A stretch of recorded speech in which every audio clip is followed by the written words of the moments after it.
Good morning dear students. आज के इस टॉपिक में बेसिकली हम लोग जो डिस्कस करेंगे वो डिस्कस करेंगे ब्रांचेस ऑफ जेनेटिक्स के बारे में। और जितने भी लास्ट और प्रीवियस लेक्चर में हम लोगों ने टर्मिनोलॉजीज़ के बारे में पढ़ा था, जैसे टर्मिनोलॉजी सिर्फ बोला गया था और जो भी बेसिक टर्म्स थे उसके बारे में बताया गया था कि जेनेटिक्स किसे कहते हैं, हेरिडिटी एंड वेरिएशन की कलेक्टिव स्टडी को जेनेटिक्स कहते हैं। टर्म देने वाले साइंटिस्ट का नाम विलियम बैटसन था, प्लस हेरिडिटी किसे कहते हैं और वेरिएशन किसे कहते हैं।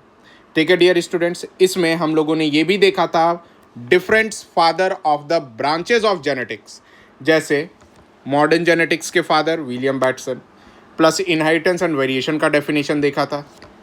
ग्रेगर जोहान मैंडल के बारे में फर्स्ट टाइम देखा था। मॉर्गन, आर्किबेल्ड, गेरार्ड, ये सब के बारे में हम लोगों ने क्या किया था, डिस्कस किया था। आज डिस्कस करेंगे ब्रांचेस ऑफ जेनेटिक्स के बारे में। स्टूडेंट्स जरा समझिएगा, ब्रांचेस ऑफ जेनेटिक्स किसे कहते हैं। ब्रांचेस ऑफ जेनेटिक्स बहुत सारे हैं, तकरीबन नहीं भी तो 5 ब्रांचेस के बारे में हमें अच्छे तरीके से स्टडी करना है। जैसे जिसमें कि सबसे फर्स्ट आता है ट्रांसमिशन जेनेटिक्स।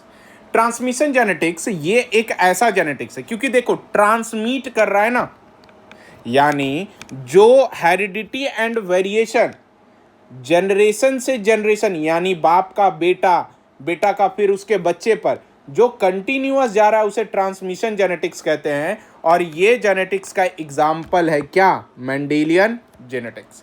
यानी जो मेंडेलियन जेनेटिक्स है वो सिर्फ और सिर्फ कैरेक्टर के ट्रांसमिशन को क्या करता है, शो करता है। आई बात समझ में। नेक्स्ट डियर स्टूडेंट, सेकंड आता है मॉलिक्यूलर जेनेटिक्स। मॉलिक्यूलर जेनेटिक्स का मतलब देखो अब क्या है कि ये टिश्यूज से पहले, क्योंकि अगर आप जानते हो तो एटम, एटम के बाद मॉलिक्यूल्स, मॉलिक्यूल्स के बाद कंपाउंड, कंपाउंड के बाद सेल्स, यानी बिल्कुल एक छोटे स्तर पर मॉलिक्यूलर लेवल पर जो जेनेटिक्स होता है उसे मॉलिक्यूलर जेनेटिक्स कहते हैं। जो उसका study, structure, function molecular level के बारे में क्या करता है, पढ़ता है ना, जिसे जेनोमिक्स, क्या चीज, जीनोमिक्स कहते हैं। यानी जहां पर हम लोग सिर्फ और सिर्फ जीन, जिसे जनीन कहते हैं, उसके बारे में पढ़ते हैं। क्या क्या हो गया, तो उसका रेप्लिकेशन, रेप्लिकेशन का मतलब होता है कॉपी बनाना, क्या करना, कॉपी बनाना। ट्रांसक्रिप्शन, ट्रांसक्रिप्शन का मतलब कि डीएनए से आरएनए में चेंज करना। जैसे रेप्लिकेशन क्या हो गया, कॉपी हो गया, ठीक है। ट्रांसक्रिप्शन का मतलब क्या हो गया कि एमआरएनए से क्या करना, प्रोटीन बनाना, ये डीएनए से आरएनए बनाना, ठीक है, और आरएनए से प्रोटीन बनाना। इस चीज को बेसिकली अपन क्या कहते हैं, ट्रांसलेशन कहते हैं। ये सब सारे टर्म है, समझिए, ये सभी सारे टर्म है जो हमें मॉलिक्यूलर जेनेटिक्स में देखना है और जो आप चैप्टर नंबर 6 में जो अभी बोर्ड्स के लेक्चर चल रहे हैं उसमें आप देख रहे हो।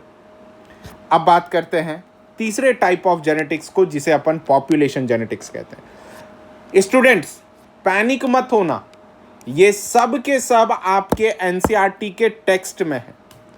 मेरी जेनेटिक्स की पढ़ाने की मेथडोलॉजी ऐसी होती है कि मैं पूरा जो भी टर्म चैप्टर 7 और 11, 12 में आना है उसे मैं पहले पढ़ा दूं और सारा फिर स्पीड में निकालूं।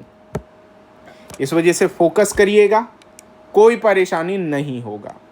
नेक्स्ट आता है क्या, पॉपुलेशन जेनेटिक्स। ये एक्चुअल में स्टडी है, मतलब कहीं ना कहीं तो पॉपुलेशन की जेनेटिक्स है ना, मतलब कि ये स्टडी है distributions and a behaviour of a gene at a population level. मतलब किसका, ये जीन का डिस्ट्रीब्यूशन और जीन का बिहेवियर जो पूरे हमारे समाज में फैला हुआ है पॉपुलेशन में, उसे अपन क्या, किस जेनेटिक्स में स्टडी करते हैं, पॉपुलेशन जेनेटिक्स में भी स्टडी करते हैं। इसका एग्जांपल, एक कोई बंदा आपको काला दिखेगा, एक बंदा कोई आपको बहुत ज़्यादा गोरा दिखेगा, एक का नाक बहुत बड़ा रहेगा, एक का नाक बहुत छोटा रहेगा। आई बात समझ में, ये सब सारे जेनेटिक्स के एग्जाम्पल हैं डियर स्टूडेंट्स। इसका एक और एग्जाम्पल है, that is Hardy Weinberg principal. ये हार्डी विनबर्ग जो है ना, ये हार्डी विनबर्ग आपके लिए रामबाण के तौर पर इस्तेमाल होगा, कारण यही हार्डी विनबर्ग आपको आगे चल कर के बहुत जगह से न्यूमेरिकल सॉल्व करवाएगा, और ये न्यूमेरिकल्स ऐसे होंगे जिसमें कि आप समझ लो कि आपके बारे में केस स्टडी किया जाएगा और बहुत बार क्वेश्चंस पूछे जाएंगे, ठीक है। और ये इवोल्यूशन में काफ़ी इंपॉर्टेंट टॉपिक है पॉपुलेशन जेनेटिक्स, जिसे हम लोग पढ़ते हैं क्या, P square plus Q square plus 2pq। ये उस समय का है, अभी सिर्फ समझ करके सुन करके चले, है ना, ताकि आपके माइंड में एक चीज़ बन जाए कि हाँ हमने ऐसा कुछ सुना है। अब देखो डियर स्टूडेंट्स, ठीक है, अब जो फोर्थ टाइप है जिसका नाम अपन क्या कहते हैं, फॉरवर्ड जेनेटिक्स। क्या कहते हैं, फॉरवर्ड जेनेटिक्स, ठीक है। अब इसमें जो फॉरवर्ड जेनेटिक्स है, इसमें जो जीनोटाइप है ये किस बेसिस पे डिटरमाइन होता है, तो ये जो फॉरवर्ड जेनेटिक्स है जिसका कि जीनोटाइप, जीनोटाइप का मतलब होता है जनीन के किस्म, जनीन की प्रकार, दैट इज जीनोटाइप। जो कि क्या होता है, फिनोटाइप से जीनोटाइप, बेसिस ऑफ फिनोटाइप, मतलब फिनोटाइप जो फिजिकली दिखता है। जैसे मान लो कि सुशांत कुमार पतला दुबला लड़का है, ठीक है, लंबा है, तो सुशांत कुमार फिजिकली कैसा है, पतला है, लेकिन अगर उसके जनीन सूत्र देखोगे तो लंबा है तो कैपिटल टी हो जाएगा ना बेटा, तो कुछ उस टाइप का है। मतलब कि जीनोटाइप किस पे डिटरमाइन हो रहा है, तो उसके फिजिकल तरीके से कि दिखने में लंबा है तो क्या होगा उसका जीनोटाइप, कैपिटल टी होने के चांसेस हैं। लेकिन ये जीनोटाइप किस बेसिस पे हुआ, तो उसका फिजिकली जो हम लोगों ने देखा वही हुआ ना, फिनोटाइप। जैसे मेंडेलियन जेनेटिक्स, क्या चीज़ है बेटा, मेंडेलियन जेनेटिक्स, इसे बहुत अच्छे तरीके से एक्सप्लेन किया कि जो पौधा आपको लंबा दिख रहा है यानी फिजिकली टॉल दिख रहा है, उसका जीनोटाइप दो ही हो सकता है, तीसरा नहीं होगा, कैपिटल टी और कैपिटल टी और स्मॉल टी। इसे फॉरवर्ड जेनेटिक्स कहते हैं। बोलो देखो ये सिलेबस में है कि नहीं, आप खुद एक्सेप्ट करो ये सिलेबस में है कि नहीं, क्योंकि देखो मेंडेलियन जेनेटिक्स बोल दिया, मैं चाहता तो इसे दबा करके निकल सकता था, परेशानी आपकी होती। नेक्स्ट, अब बात करते क्या चीज, रिवर्स जेनेटिक्स।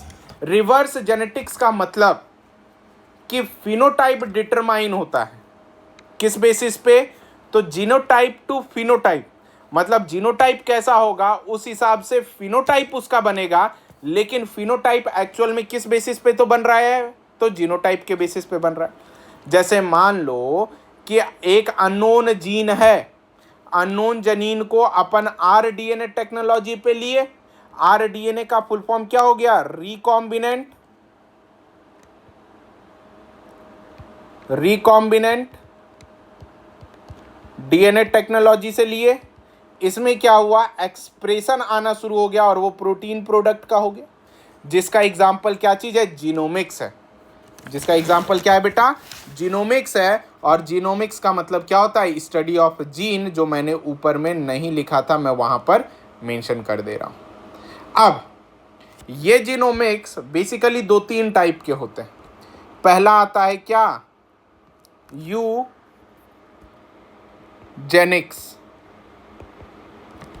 जेनिक्स टर्म जो लिया गया है वो किस चीज से लिया गया है, तो यू जो टर्म है किसके लिए है, एडवांस के लिए, ठीक है, जिसमें कि यूजेनिक्स एक्चुअल में इम्प्रूवमेंट है। क्या चीज है, इम्प्रूवमेंट है इन ह्यूमन जीन का, ठीक है, बिफोर बर्थ। क्या चीज, बिफोर बर्थ, मतलब कि ह्यूमन का जीन जन्म लेने से पहले अगर इम्प्रूव हो जाए तो उसे अपन किस में लेंगे, यूजेनिक्स में लेंगे। यू का मतलब होता है एडवांस और जेनिक्स का मतलब आपको पता है जीन। अब कहोगे इसे कैसे एडवांस बना सकते हैं, तो बिल्कुल बना सकते हैं, इसमें इस्तेमाल करेंगे बाय यूजिंग मेंडेलियन प्रिंसिपल। किसका इस्तेमाल करेंगे? मेंडेलियन प्रिंसिपल का इस्तेमाल करेंगे। मतलब क्या रहा मेंडेलियन प्रिंसिपल? कि अगर उसके पेरेंट्स डोमिनेटिंग होंगे, सुपीरियर पेरेंट्स होंगे, तब काम होगा। जिसका एग्जाम्पल क्या चीज है बेटा? जिसका एग्जाम्पल है अपना सेलेक्टिव मैटिंग। क्या चीज है? Selective matting.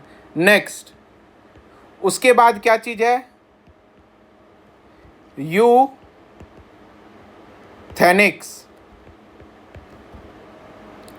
यू का मतलब तो आपको पता है, एडवांस, है ना। और यहां पर जिन लोगों को सेलेक्टिव मैटिंग में डाउट है ना, तो समझना कि अगर मेल सुपीरियर हो, ठीक है, फीमेल इंफीरियर हो, तो इन दोनों का जो बच्चा होता है वो कैसा होगा? सुपीरियर हो। इसे सेलेक्टिव मैटिंग कहते हैं, जिसमें हम लोग ह्यूमन का जीन को इम्प्रूव कर सकते हैं बिफोर बर्थ। क्योंकि देखो मदर तो इंफीरियर थी ना, ठीक है, और फादर कैसा था? सुपीरियर, यानी प्रभावी था। तो बच्चा कैसा निकलेगा? प्रभावी बच्चा निकलेगा ना। आई बात समझ में? अब देखो यूथेनिक्स। यूथेनिक्स में ये इम्प्रूवमेंट होगा। क्या चीज होगा? इम्प्रूवमेंट होगा। कब? After birth. ठीक है, मतलब कि जन्म लेने के बाद जो बच्चे में इम्प्रूवमेंट करवाया जाए उसे अपन यूथेनिक्स में रखेंगे। और ये कैसे हो सकता है? तो ये सिर्फ एक ही तरीके से हो सकता है, जब अपन उसे एक बेटर इन्वायरमेंट में रखेंगे, तभी होगा। क्लियर है? नेक्स्ट आता है यूफेनिक्स। क्या आता है बेटा? यूफेनिक्स आता है। समझो ये यूफेनिक्स है क्या? ये यूफेनिक्स जिससे कि अगर कोई बच्चा किसी बीमारी को लेकर के, यानी जेनेटिक बीमारी को लेकर के पैदा हो, तो उसे अपन क्योर कर सकते हैं। यानी क्योर ऑफ जेनेटिक डिसऑर्डर, वो भी कब? After birth. ठीक है, और किसके सहारे से? तो बाय यूजिंग जीन थेरेपी। यानी ये जो जीन थेरेपी है, जिससे कि क्या होगा कि बच्चा अपना एडवांस और जेनेटिक डिसऑर्डर को ठीक कर सकता है और अपने आप को फिर से एडवांस बना सकता है बच्चे। आई बात समझ में? डियर स्टूडेंट्स, एक बात याद रखिएगा कि ये जो जीन थेरेपी है ये काफ़ी इम्पॉर्टेंट है। इसके बारे में हम लोग क्लास 12th में चैप्टर नंबर 11 और 12 में डिस्कस करेंगे। आई बात समझ में? अब चलो टर्मिनोलॉजीज पे देखो। जनरल टर्मिनोलॉजी, यानी अब कौन कौन से टर्मिनोलॉजीज को हमें डिस्कस करना है वो देखेंगे। सबसे फर्स्ट, जिसे अपन क्या कह सकते हैं? जीन कहते हैं। जीन के बाद इसका दूसरा, मेंडल इन्होंने फैक्टर कहा था, और कुछ लोग इसे एलिमेंट भी कहे थे, जिसे हमें क्या करना है? एक्सप्लेन करना है। समझो ये है क्या। टर्म जो देने वाले साइंटिस्ट का नाम था वो क्या था? जॉनसन ने ये टर्म दिया था, जीन, एलिमेंट, फैक्टर, ये सब। एक्चुअल में जीन तो बाद में कहा गया, मेंडल ने सिर्फ फैक्टर फैक्टर कहते रह गया, क्योंकि मेंडल मैथ के स्टूडेंट थे तो उन्हें बस फैक्टर समझ में आया, वो फैक्टर बोल दिया। देखो जीन किसे कहते हैं? जीन एक्चुअल में क्या होता है? ये फंक्शनल सेगमेंट होता है। क्या चीज होता है? फंक्शनल सेगमेंट होता है। किसका? डीएनए का। जिसमें कि एक फंक्शनल सेगमेंट हो गया डीएनए का, इतना तो समझ में आ रहा है ना, कि जो कार्य कर सकता है। जिसके वजह से यही रेस्पॉन्सिबल होता है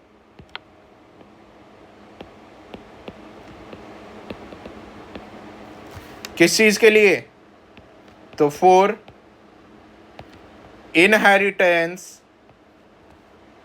and appearance of particular character, यानी पर्टिकुलर कैरेक्टर का अपीयरेंस करवाने के लिए यही जीन क्या होता है? रेस्पॉन्सिबल होता है बच्चे। आई बात समझ में? ठीक है। अब देखो जीन कितने टाइप के होंगे। जीन दो टाइप का होगा बेटा, ठीक है। पहला जो जीन होगा जिसे अपन कौन सा जीन कहेंगे? वाइल्ड जीन कहेंगे, जो एनसीईआरटी में डिस्कस किया गया है। वाइल्ड जीन का मतलब होता है अनमॉडिफाइड जीन, यानी जैसा जीन नेचर में प्रेजेंट है वही जीन, और ये जीन जो होता है प्रभावी होता है, जिसे डोमिनेंट कहते हैं। आई बात समझ में?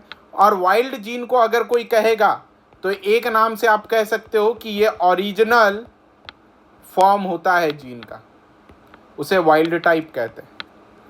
अब क्या है कि जो दूसरा जीन है उस जीन का नाम अपन क्या कहते हैं? म्यूटेंट कहते हैं, है ना। ये म्यूटेंट जीन एक्चुअल में मॉडिफाइड जीन होता है।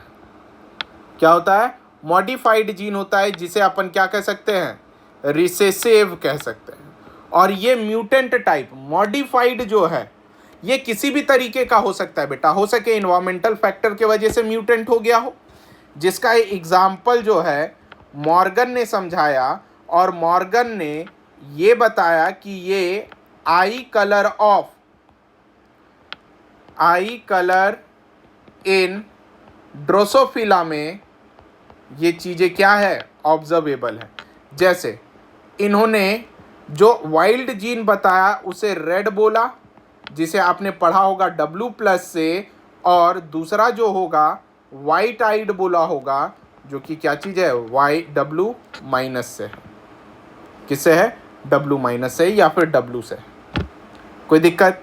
ये फॉर्म है ना, समझो। अब क्या होगा कि इसका अगर और एग्जाम्पल एक्सप्रेस करूं तो कैसे करूं पता है? चल मान ले ये वाइल्ड जीन रहा, ठीक है। मान लो ये क्या है? वाइल्ड जीन है। अब ओरिजिनल फॉर्म ऑफ जीन है ये कुछ इस टाइप में। अब जब ये वाइल्ड जीन निकाला गया तो इससे क्या बन गया? इससे mRNA बना, ठीक है। mRNA से अब जो प्रोटीन बना, ये प्रोटीन कैसा रहा? तो ये प्रोटीन बना या एंजाइम रहा, ये फंक्शनल हो गया, ठीक है बेटा, ये फंक्शनल हो गया ना। तो अब ये क्या किया कि सबस्ट्रेट को, किसे? सबस्ट्रेट को लेकर के एक नॉर्मल प्रोडक्ट में कन्वर्ट किया, और ये जो प्रोडक्ट है ये प्रोडक्ट रेस्पॉन्सिबल हुआ न्यू फिनोटाइप नहीं होगा यार, नॉर्मल फिनोटाइप। क्या चीज? नॉर्मल फिनोटाइप का। आई बात समझ में? नेक्स्ट देखो अब, उसके बाद ये तो वाइल्ड जीन हो गया। अब दूसरा देखो, किसका? म्यूटेंट जीन का। समझो, म्यूटेंट जीन कुछ इस टाइप का है। इससे क्या बनेगा? mRNA बनेगा। mRNA से क्या होगा कि अब ये म्यूटेंट है ना, तो ये नॉन फंक्शनल प्रोटीन देगा। अब जब नॉन फंक्शनल प्रोटीन हुआ तो बताओ क्या सबस्ट्रेट को, क्या प्रोडक्ट में कन्वर्ट कर पाएगा? नहीं। तब क्या हो जाएगा? जब प्रोडक्ट कन्वर्ट नहीं हो पाया तो ऑटोमेटिक क्या हो गया? मॉडिफाइड क्या बन गया, फिनोटाइप बन गया, जिसे हम लोग क्या कहते हैं, रिसेसिव कहते हैं। क्या कहते हैं, रिसेसिव कहते हैं।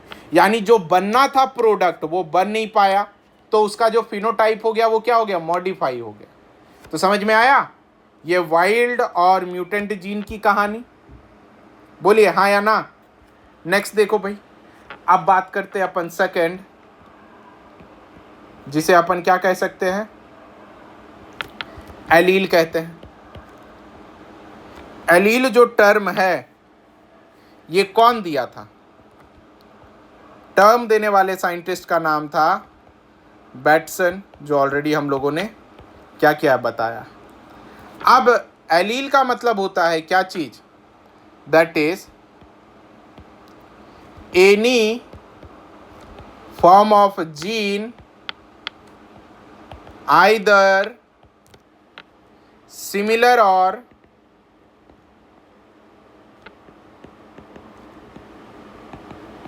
डिसिमिलर। क्या चीज सिमिलर और डिसिमिलर? जो कि लोकेटेड कहां पर होता है, located on same locus, locus का मतलब पोजीशन ऑफ होमोलोगस, यानी एक समान के क्रोमोजोम पे, और क्या करता है, कंट्रोल करता है कौन, सेम कैरेक्टर। ये क्या चीज हो गया बेटा, इसे एलील कहते हैं। मतलब एलील क्या है, फॉर्म ऑफ आइदर सिमिलर और डिसिमिलर जी, है ना, उसे अपन कहते हैं। जैसे अब होमोलोगस क्रोमोसोम है, मान लो एक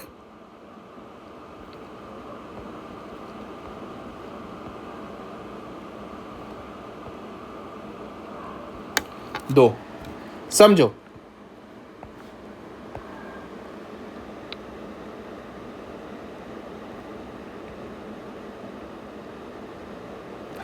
यहां पर होमोलोगस क्रोमोसोम है तो दोनों जगह टी टी है बेटा।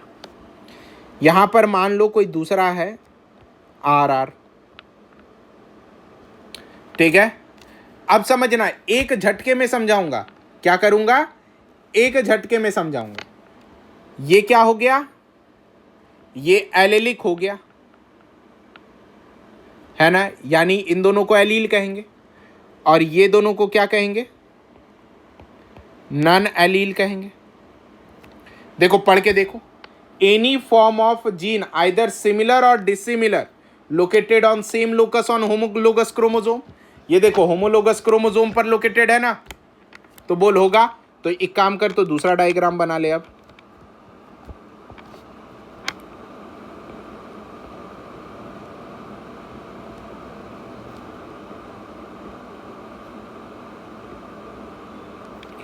जब ये दूसरा डायग्राम भी देखोगे,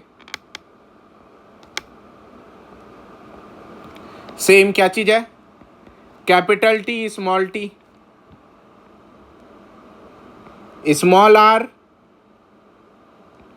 कैपिटल आर।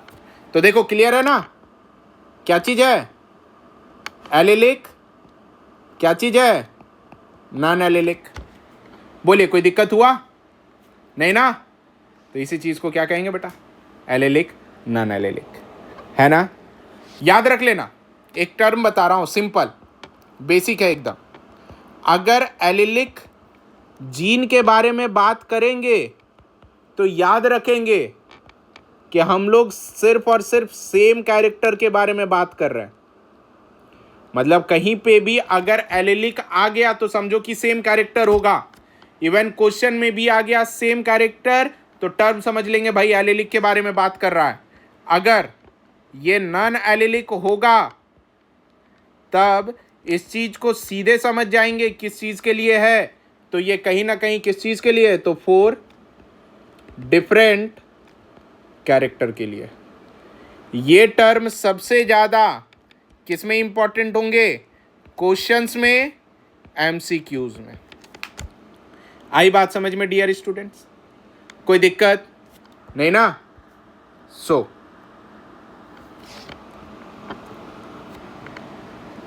ठीक है, तो फिर मिलते हैं अपने नेक्स्ट वीडियो में, जिसमें होमोजाइगस, हेमीजाइगस, हेट्रोजाइगस ये सब डिस्कस करेंगे डियर स्टूडेंट्स।